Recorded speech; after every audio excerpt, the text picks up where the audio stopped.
I was looking at this old map from 1618, and I noticed something kinda weird. Depicted here is the country of Japan, and if you look closely, you'll see that Kanto is there, Johto is there, and even a tiny Hoenn region is there. But one thing that stands out to me is, where is Sinnoh? What happened? Sinnoh is gone! Pokémon Legends Arceus is the most exciting Pokémon game I've played in a very long time. Most Pokémon games are usually simple, turn-based RPGs. Pokémon Legends Arceus, however, is much more so an emulation of how it might actually be like to be a Pokémon trainer living in the Pokémon world. Many actions that were once automatic in those older games are now manual in this one, which is delightful. Fumbling around with your Pokeballs to choose which Pokemon to send out? You can do that. Accidentally throwing an empty Pokeball instead of your Pokemon because you're not paying attention? You can do that also. This game is very realistic in that sense. It's also pretty violent, which reflects how the Pokemon world would most likely be in real life. Of course, Pokemon have always fought other Pokemon, and there's always been an implied potential violence against your human character when fighting Team Rocket. But here, wild Pokemon can really mess you up. When I was in middle school, my friend Jake told me that they were making a game like this where the Pokemon could attack you. In the end, he was right. I think his uncle must have worked for Nintendo. Let's talk about this game's setting. It's the 70s. The 1870s. The story of Legends Arceus is set against a very cleaned up version of Japan's colonization of Hokkaido. It's clear that the Pokemon world doesn't reflect the real world in a one-to-one way, but the Galaxy team appears to play the role of the Yamato Japanese, aka people from Japan, the country that was unified by Oda Nobunaga, Toyotomi Hideyoshi, and Ieyasu Tokugawa, as depicted by the events of Samurai Warriors 3 for the Nintendo Wii. On the other hand, people from the Diamond and Pearl clans dress in traditional Ainu attire. I looked into it, and it turns out that the Ainu are an indigenous minority in Japan who were and are systemically oppressed. I'm not going to tell you the whole story here because it's horrible, and I wouldn't really be able to do it justice. But if you're curious, definitely look it up. Without further ado, here is my video about the time I played Pokémon Legends Arceus. It all started back when I knew basically nothing. Alright, it's time to play Pokémon Legends Arceus. Now, I know basically nothing about the game. There's been spoilers and stuff, and I've avoided most of them. This video is going up much later, so I'm going to spoil a few things. One, I'm pretty sure that these Pokemon, the starters, are going to get special evolutions. I don't know if it's an alternate form of Typhlosion, etc., but it could be a separate species. I think it's just a form. I also happen to know there are multiple new forms of legendary Pokemon, and I will leave it at that. There are things that I don't know, however. Like, for example, what the heck is that at the top of the volcano? Although, that's not a volcano, that's Mount Coronet, so, there's no spears there. Is that... That's where a spear pillar is supposed to be. I don't know. I don't know things. So many things I don't know. Well, that's a spoiler. I think Arceus is in this game. I also don't know how many new Pokemon exist in this game. There could be a few, or there could be a substantial number. I don't know. I don't know if trading is a thing in this game. However, this disclaimer here makes me think there is, because this game includes online features that require a Nintendo Switch Online membership. But online distribution events don't usually require Nintendo Switch Online membership. But this also means there could be trading, which would be good, because I assume that you can only choose one of the starters. And the point is to fill up your Pokedex. And so I don't know how you would do that without trading. Anyway, I think I have demonstrated how little I know.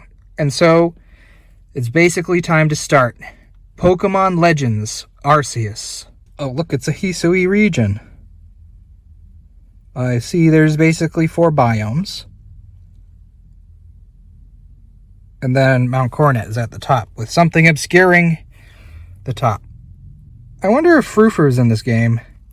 I don't know. Oh, there's a game. Get out of here! I'm ready for a holiday on Mount Coronet.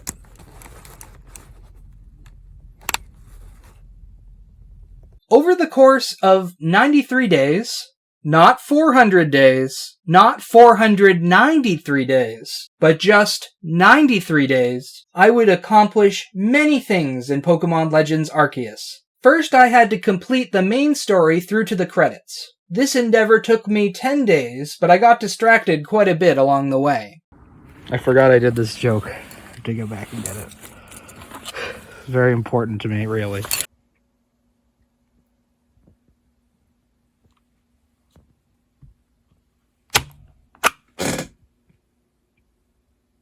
On day 1, I fought and defeated the first boss of the game, Kleavor. Kleavor is an alternate evolution of Scyther, but this one was a noble Pokemon, so it was more powerful than others of its species.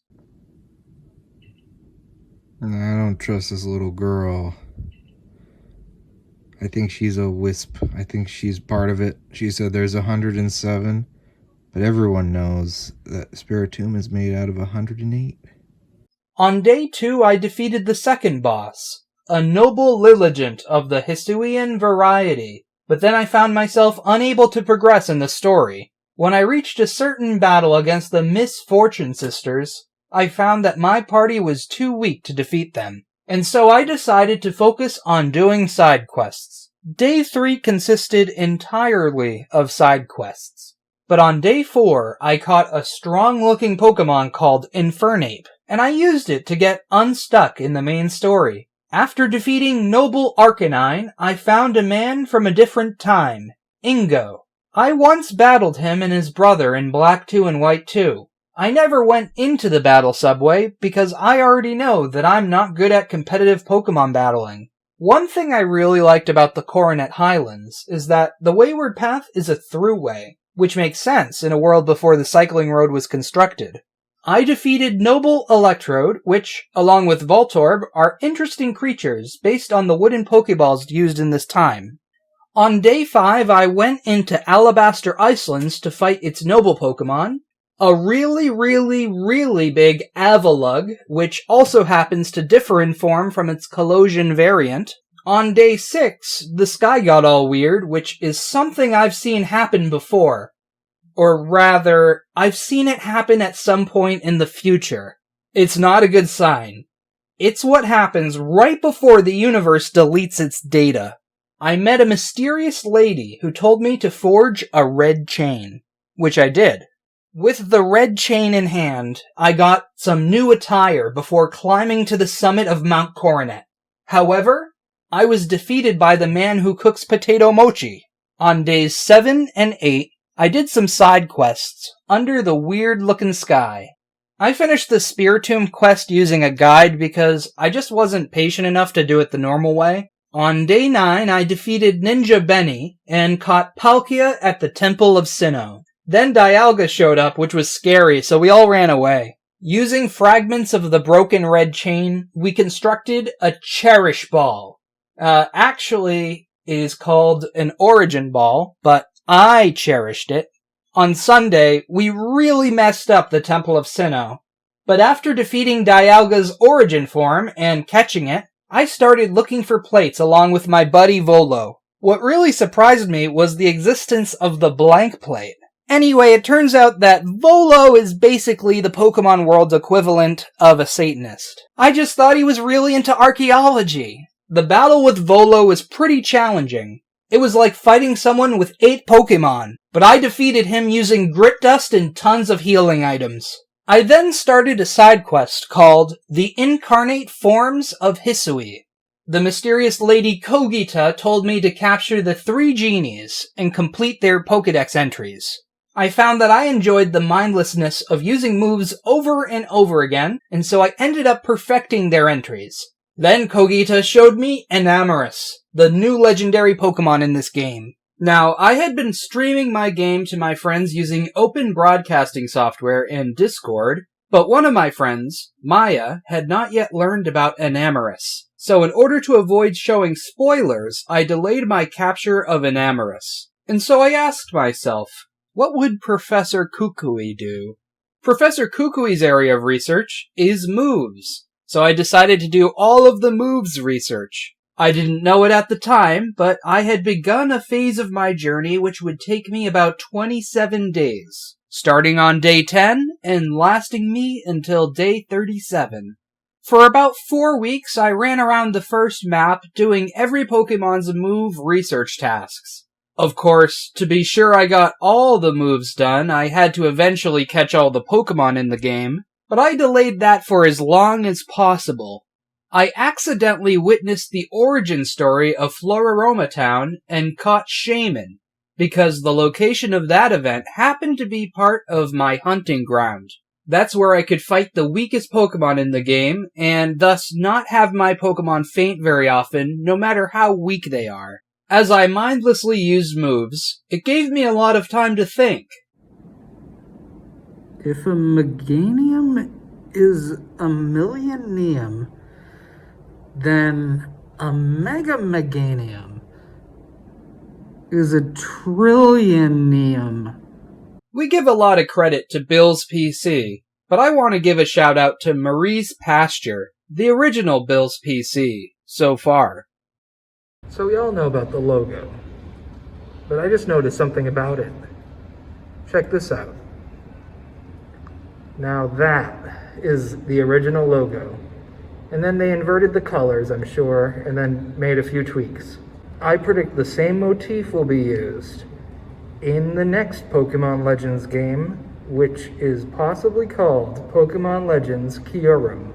While all of this was happening, it was also my long-awaited final semester of college, and one of the classes I was taking was astronomy. With that in mind, I observed a few problems with the astronomy displayed in Pokémon Legends Arceus.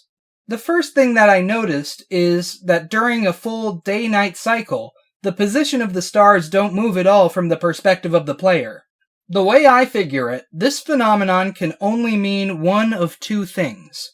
Either Pokemon's planet doesn't rotate, or every single star within the observable Pokemon universe revolves around Pokemon's main planet as it rotates. Between these 2 options, I think that the less absurd one is to assume that Pokemon's planet does not rotate.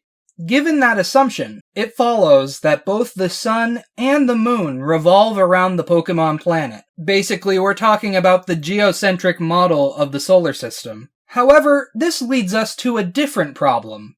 If you pay attention, you'll notice that in Pokémon Legends Arceus, every day the sun rises in the east and sets in the west. However, the moon travels in the opposite direction, every night rising in the west and setting in the east. These facts are not inherently impossible together. However, it's fully inconsistent with the visible phases of the moon in the game. In real life, phases of the moon are caused by the moon slowly revolving around the Earth. As that happens, the sunlight received by the moon slowly shifts to and from the part of the moon we Earthlings are able to see.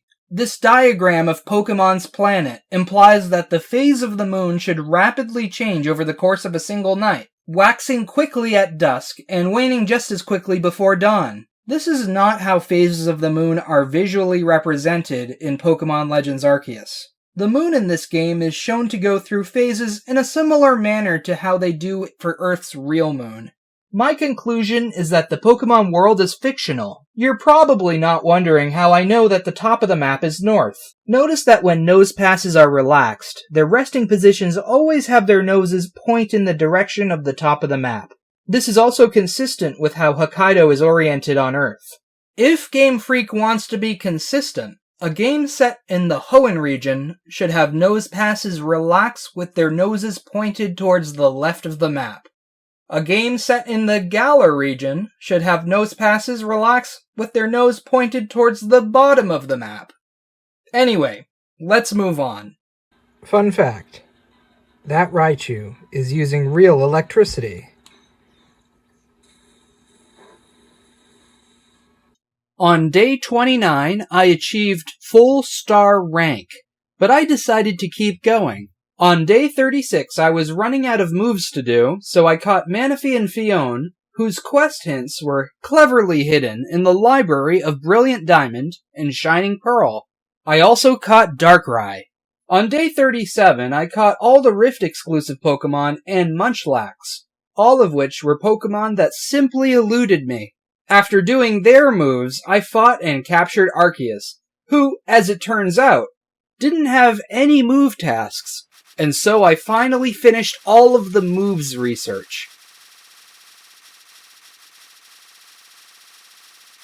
Go back. I actually forgot to do Grodel's moves, but I didn't know it yet. Erroneously thinking that I had done all of the move tasks, I asked myself, what would Professor Rowan do? Professor Rowan's area of research is Pokémon evolution, so I decided to do all the tasks that were to evolve a certain number of a specific Pokémon. Starting on day 38, I fundamentally changed the way I was playing the game as a whole, and had to come up with a new policy to optimize making progress in the game. Previously, while doing every Pokemon's move research, I only very rarely ever had to leave the map. And so, during those 4 weeks, mass outbreaks were basically not a thing that could happen in my game. When you leave Jubilife Village, any available outbreaks will be shown to you before you decide which map to go to. Outbreaks are an excellent opportunity to interact with many of a particular species of Pokemon, whether that interaction is catching them, feeding them, or hitting them with objects to annoy them. My strategy basically comprised of 2 layers, one of which was to have a main objective, which necessitated me exiting and entering maps. The second layer was for me to allow myself to become distracted by any available mass outbreaks, if they were for Pokemon which I hadn't completed the research for. At the beginning of this strategy, I was constantly being bombarded with outbreaks that were useful to me, so the progress of my main objective slowed to a crawl at first. It gradually went faster every time I completed a Pokemon's research tasks, because the chance that a random mass outbreak would be useless to me would increase. My first main objective was to finish all of the evolution tasks, and so I would repeatedly fly over to this cliff to fight this Blissey, with 5 members of my party being Pokemon that needed to evolve. After I defeated it, I would leave the map to force it to respawn. I'm not entirely sure how friendship works in this game, but I did the same thing for friendship evolution. Because evolution is manual in this game, it tells you right away if your Pokemon has enough friendship to evolve. I also tried to evolve Happiny using friendship, because I don't know things about Pokemon. There aren't many evolution tasks, so although I was progressing at an exceedingly slow pace, I did them all between day 38 and day 40. On day 40, after finishing the evolution tasks, I asked myself, what would the cook on the SS Anne do? The cook was responsible for feeding all of the passengers, and so I decided to finish all of the tasks involving feeding Pokemon. Most of them had been completed already by that point, due to all of the mass outbreaks I was encountering, but there were a few Pokemon that were more difficult to find and thus feed. Most Pokemon like Oran berries, but some fish Pokemon don't. Later that day, I finished the rest of the feeding tasks, and then I asked myself, what would Todd do if it was the year 1999? Todd was the main character in the original Pokémon Snap, and so I started throwing garbage at Pokemon. This is a feature from the original Pokémon Snap that was not included in the sequel, and it was replaced with throwing glowy orbs. I thought pester balls were really funny, so although I wasn't surprised, I was a little sad to see them not return in the sequel. But all is well. In this game, Legends Arceus, Not only are you able to throw various things at Pokemon to stun them or scare them away, but the game actively encourages you to do this, for the sake of research. I spent most of day 41 throwing stuff at Pokemon, and I finished all of those tasks by the end of the day. I then asked myself, what would Professor Oak do? To which the answer was that he would try to fill his Pokedex with all of the various forms of Pokemon that have multiple forms. He seems to care quite a lot about gender differences. He even gave Nidoran 2 different Pokedex numbers. By the way, is it too late to fix that? Probably. From days 41 through 43, I sought out every Pokemon's alternate forms. The biggest challenge was getting all of the unknowns. It was around this time when I discovered that the maximum number of research points caps out at 99,999. By obtaining all of the unknowns, I finally did what this game calls completing the Pokedex. I know better, but this arbitrary milestone of getting to research level 10 for every Pokemon resulted in my earning of the Shiny Charm. Shiny Pokemon feel pretty common in this game. I found 32 of them before getting the Shiny Charm, and then 52 more of them after. Here's a montage of all 84 Shinies I found.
Then I asked myself, what would Koga do?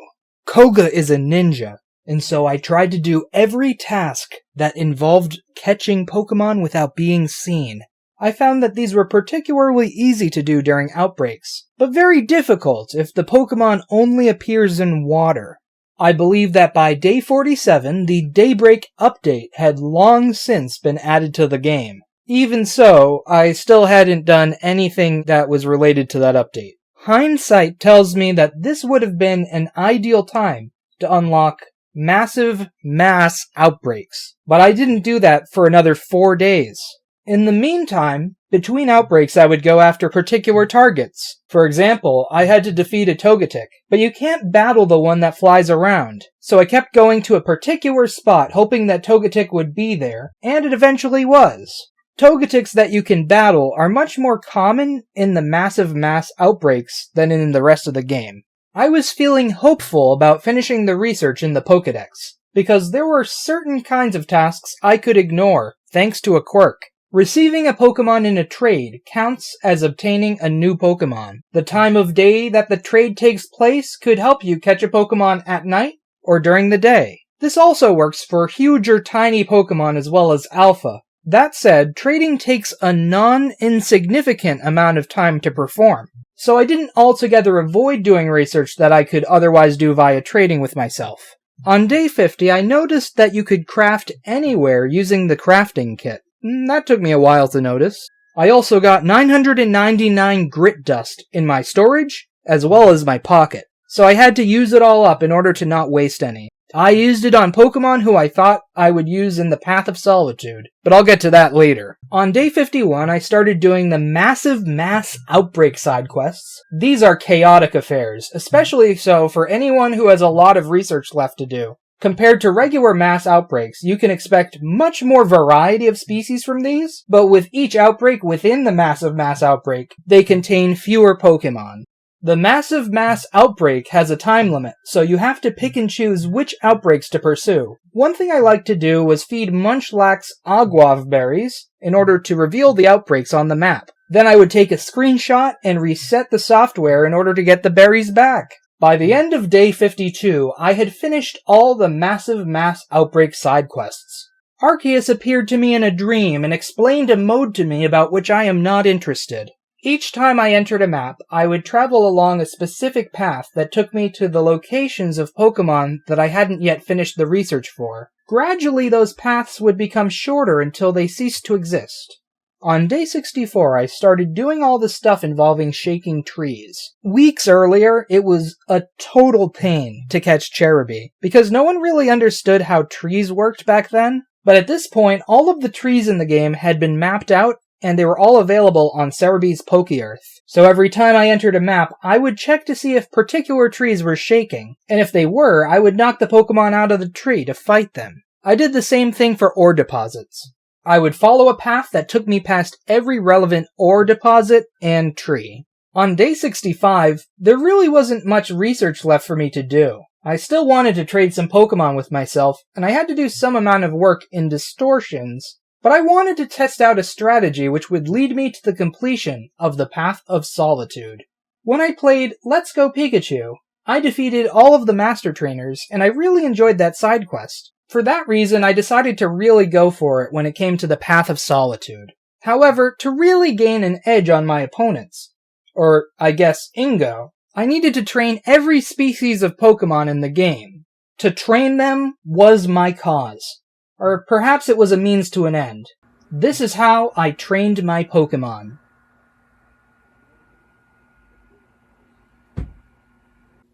Wenton, I think you and I will be battling for many a day to come.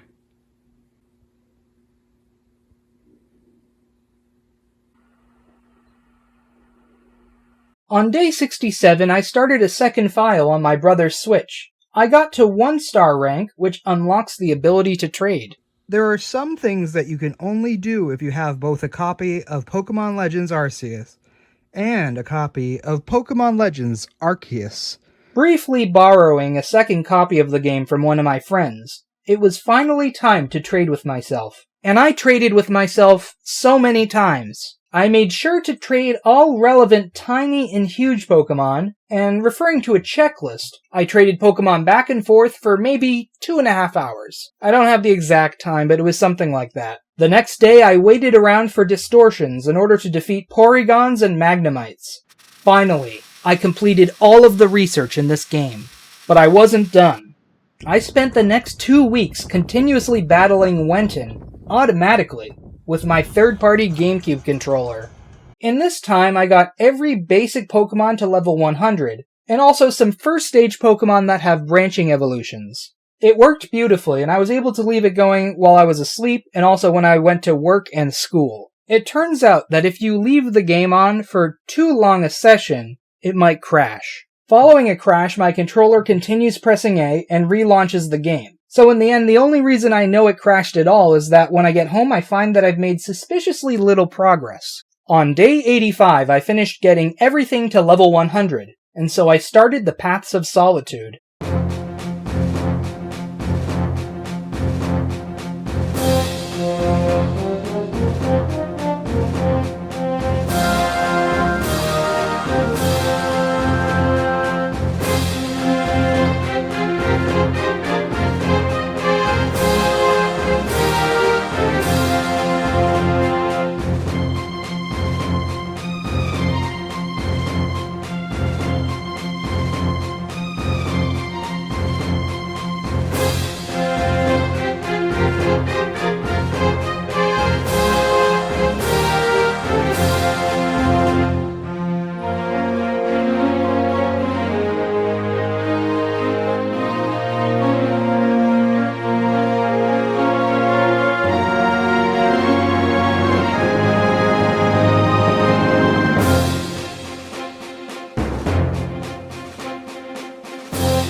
Four days later, on day 88, it was done.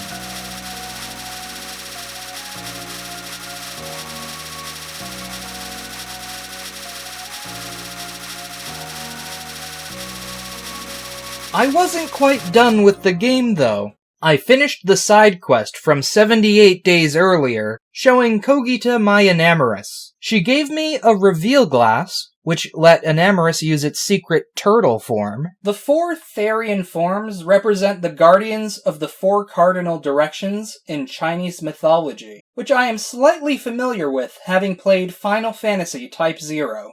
There's the Bird of the South, the Tiger of the West, the Dragon of the East, and the Turtle of the North. Much like how these Pokemon used to be a trio, and have since been revealed to be a quartet, there is a chance that they still may secretly be members of a quintet.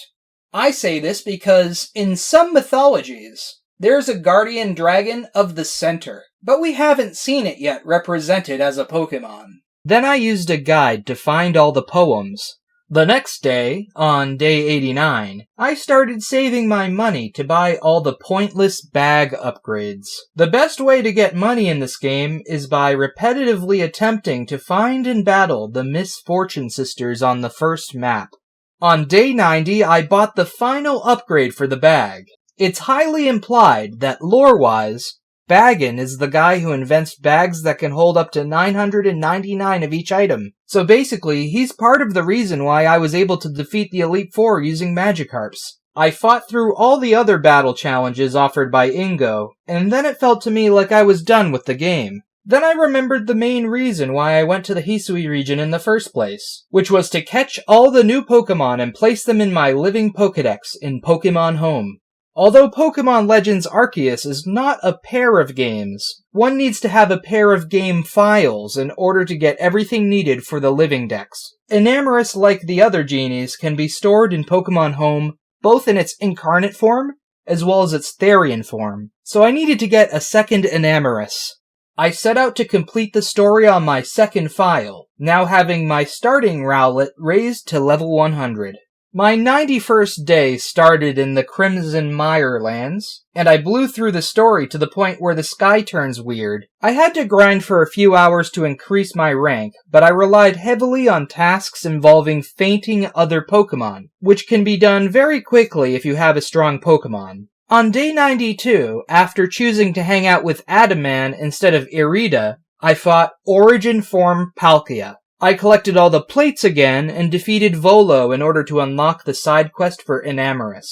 Day 93 is when I caught my second Enamorus, and then I started waiting for Home to add connectivity with this game along with the Sinnoh remakes. I immediately started shiny hunting some mythical Pokemon in those games, but I already made a video about that. On day 111, connectivity was finally added to Pokemon Home, and so I filled in some gaps in my living Pokedex.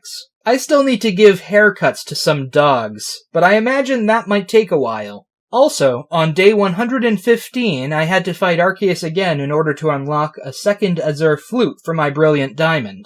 Seeking out all Pokemon was immensely aided by home connectivity, so it didn't take long at all. My Switch says that I played 775 hours of Pokémon Legends Arceus, but I think that about half of that time was my GameCube controller playing the game automatically. I still played quite a lot though. In short, Pokémon Legends Arceus is excellent. It's exciting on a visceral level that I think might be hard for me to describe.